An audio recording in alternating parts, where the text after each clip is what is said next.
ਰਾਘਵ ਚੱਡਾ ਜਿਸ ਤਰ੍ਹਾਂ ਸਪੀਚ ਦਿੰਦਾ ਹੈ ਉਹਨੂੰ ਇੱਕ ਵਾਰੀ ਸੁਣਨਾ ਤਾਂ ਬਣਦਾ ਹੈ ਤੇ ਵੀਡੀਓ ਦੇ ਵਿੱਚ ਸੁਣ ਕੇ ਜੇ ਤੁਹਾਨੂੰ ਜਾਣਕਾਰੀ ਇਨਫੋਰਮੇਸ਼ਨ वाली लगी तो कमेंट भी जरूर करें। जीएसटी 2.0 वास्तव में एक अच्छी इंटेंट से लाया गया और सबको ये उम्मीद थी कि जीएसटी 2.0 के बाद, जीएसटी रैशनलाइजेशन के बाद वस्तुएं सस्ती होंगी, लेकिन हमने ये देखा कि जो इंटेंट था कि जीएसटी कम होगा तो वस्तुएं सस्ती होंगी, वस्तुएं सस्ती होंगी तो कंजम्पशन बढ़ेगा, कंजम्पशन बढ़ेगा तो डिमांड बढ़ेगी।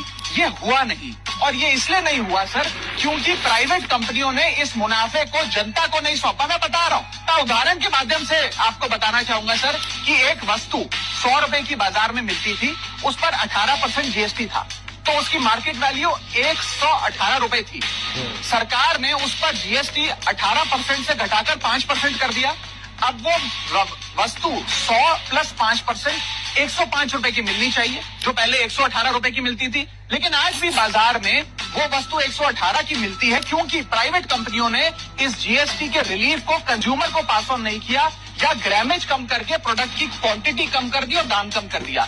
इसीलिए ये जरूरी है कि पास थ्रू का बेनिफिट पूरी तरीके से प्राइवेट कंपनियां जो कंज्यूमर को दें, ताकि जीएसटी की इस रैशनलाइजेशन का कटिंग एज लेवल पे कंज्यूमर को फायदा हो। हमने देखा सर, इंडिपेंडेंट सर्वे बताते हैं, खास तौर पे लोकल सर्कल्स का एक सर्वे, कि एफएमसीजी, फार्मा और पैकेज फूड की इंडस्ट्री के अंदर मात्र 10% कंज्यूमर को फुल जीएसटी का बेनिफिट मिला।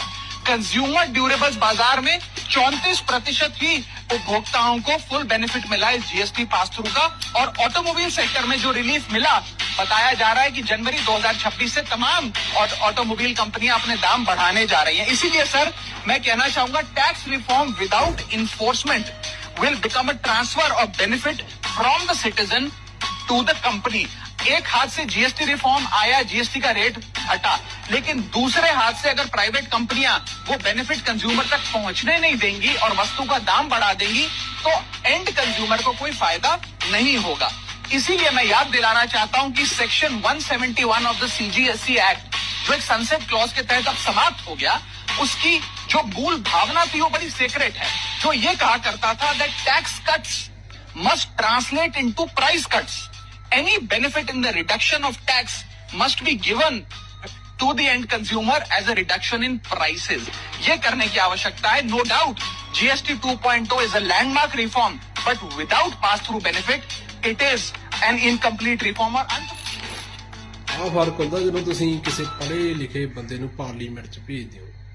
ਮੈਨੂੰ ਲੱਗਦਾ ਤੇ ਇਸ ਤੋਂ ਵਧੀਆ GST